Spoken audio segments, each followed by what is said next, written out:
Jangan terlalu ruwet, jangan dibuat ruwet. Kalau dibuat ruwet nanti tambah ruwet, tambah tidak ketemu. Banyak.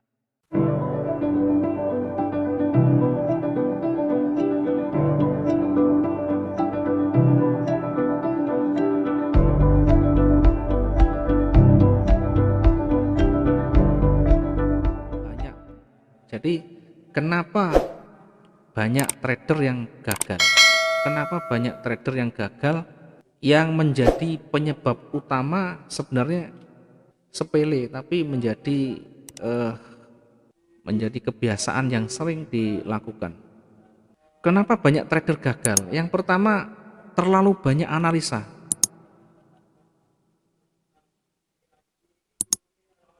Terlalu banyak analisa. Analisa terlalu banyak membuat kita menjadi lebih ketakutan, menjadi lebih rumit, dan menjadi lebih membuat kita tambah pusing. Karena itu jangan terlalu bertele-tele. Buatlah yang simple, sesimpel mungkin sesuai dengan karakter kita. Ya, karena yang simple itu akan memudahkan gerak kita.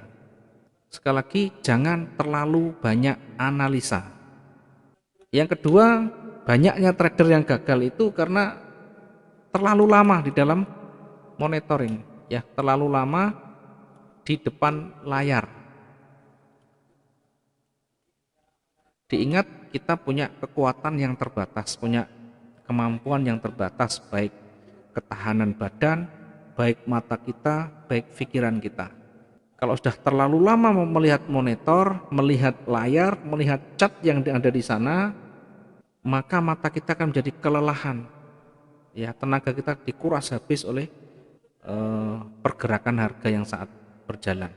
Pasti nanti selalu melihat peluang, padahal belum sesuai dengan sistem trading kita.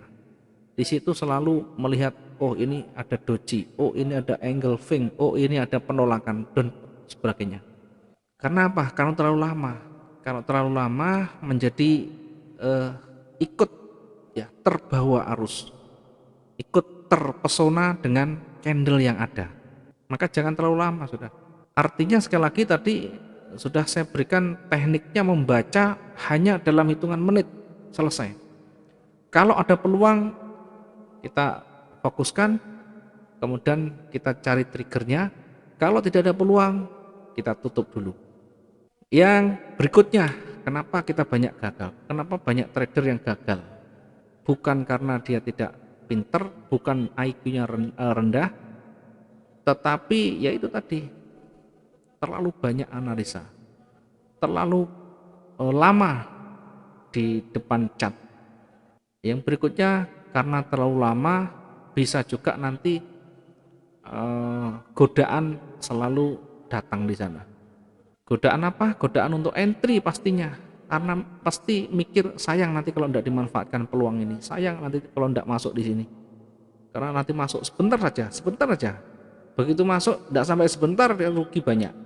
Padahal dalam benaknya, oh ini mau naik ini, ada betul-betul naik ini. Maka yang terjadi salah entry, yang berakibat apa? Berakibat ketika salah, ya mungkin teman-teman mengalami, ya, ketika salah entry, lot 0,5, ketika marketnya ini misalkan buy, tiba-tiba marketnya turun, jadi tidak jadi profit, tambah rugi.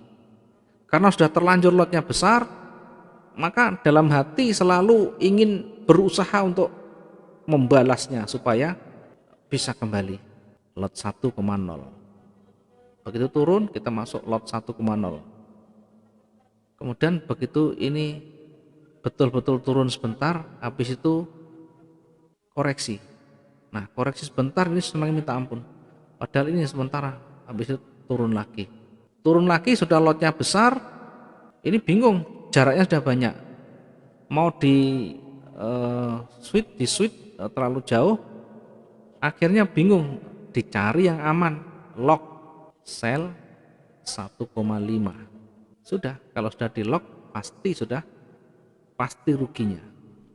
Ketika kita tidak mampu untuk mengatasi atau keluar dari locking yang ada, dari hedging itu, maka bisa menjadi bumerang, ya.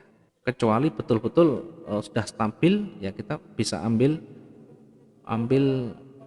yang mana yang lebih cenderung kita close duluan. Ya, itu butuh keahlian dan butuh latihan. Tidak semudah yang kita bayangkan. Locking itu tidak bisa semudah yang kita bayangkan. Ya memang tidak bisa MC, hanya menunggu kondisi aman aja. Karena tidak ada yang aman sebenarnya. Kalau sudah locking ini pasti turun, pasti rugi. Apalagi salah, misalkan marketnya turun panjang, sell-nya di close, buy-nya di close, atau sebaliknya. Nah biasanya kalau sudah turun panjang, sudah ada yang profit, maka mata kita terpesona dengan angka yang profitnya di close dulu, buyernya masih dibiarkan sendirian. Makin ke bawah makin anjlok, ini makin tipis, seolah-olah profit memang yang pertama. Tapi jangan lupa, ini menyimpan harimau yang belum dikandangkan. Maka ketika nanti ini tidak mampu untuk kembali, ini bisa habis karena trennya sudah turun. Ini yang dibiarkan yang buy, karena terpesona dengan profitnya. Padahal cara membuka locking itu yang betul ketika trennya sudah kuat, maka yang berlawanan dengan tren itu dihapus, di close, bukan yang profitnya. Kalau yang profitnya di close, nanti yang ruginya masih sendirian, bergerak lebih panjang akan sangat-sangat membahayakan. Berikutnya yang ketiga, banyaknya teman-teman yang gagal di sana karena over trading, over entry, over posisi. Ya, tadi mungkin buy, marketnya tidak bersahabat, buy lagi tidak bersahabat, ganti sell lagi. Saya melihat begini, saya lihat transaksinya kacau, ya belum terstruktur dengan baik, sehingga sulit kita untuk keluar dari sana. Bahkan pairnya banyak sekali. Jangankan pair yang banyak, satu pair saja ketika transaksi banyak kita pusing untuk mengawalnya, apalagi pairnya berbeda-beda. Ada XAU, ada GU, ada GC, ada EU, ya ada EU, dan mungkin ada apa lagi, banyak sekali. Belum lagi melihat time frame-nya, time frame H1, M15, H4 dan sebagainya. Sehingga mata kita menjadi lelah, ketahanan kita menjadi turun karena banyak melihat flashback sana sini. Sudah buktikan saja, tidak usah terlalu mungkin membela diri dulu, tapi buktikan saja dulu. Misalkan kondisinya seperti itu, endingnya bagaimana, teman-teman yang alami silahkan difikirkan, silahkan diingat-ingat kembali kondisi seperti itu. Gagalnya trading karena banyaknya over trading, banyaknya pair yang digunakan di sana tanpa bisa mengawal dengan baik. Karena semakin banyak, pasti mata kita kelelahan, lempar sana lempar sini, lihat time frame sana time frame sini, lihat pasangan ini pasangan itu. Meskipun kita menggunakan layar 10, tidak menyelesaikan masalah, karena bukan layarnya. Layar bisa 10, 20, tapi mata kita cuma 2. Ya, mata kita cuma 2, pasti nanti ada kelelahan.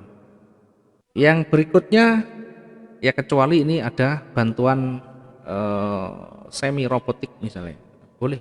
Jadi yang bukan full robotik tapi semi, yang membantu close otomatis yang profit mungkin. Ya mungkin bisa, karena kalau robotik bisa cepat ngambil posisi dengan ngambil close profitnya dengan cepat. Kalau manual sangat berat. Kemudian yang keempat, kenapa teman-teman banyak gagal di dunia trading? Karena resiko yang diambil terlalu tinggi. Resiko yang diambil terlalu tinggi.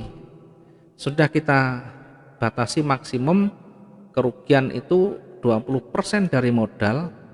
Ini maksimum, sudah tidak boleh ditawar lagi kalau misalkan kita belum memahami. Dari kumulatif transaksi itu kita lihat, kita bandingkan dengan modal kita. Kalau minus sudah 20%, maka hati-hati, lebih baik direm, lebih baik dikurangi dan diantisipasi semuanya. Kalau kita sering mengambil resiko yang tinggi dan belum terlalu menguasai medan, maka yang terjadi pasti banyak ruginya nanti. Ya, ini bukan karena teori, yang model-model begini kita ngalami dulu. Saya ngalami dulu juga. Sudah lama dulu. Ya mungkin teman-teman belum trading, saya sudah trading duluan. Mungkin baru masuk trading, saya sudah trading duluan. Saya sudah mengalami jatuh bangunnya. Dari situ belajar banyak. Dari situ belajar banyak dari kesalahan. Ya, bukan berarti kita tiba-tiba simsalabim dibentuk dalam waktu yang cepat. Tidak ada yang dibentuk dalam waktu cepat. Semuanya berproses melalui jatuh bangun.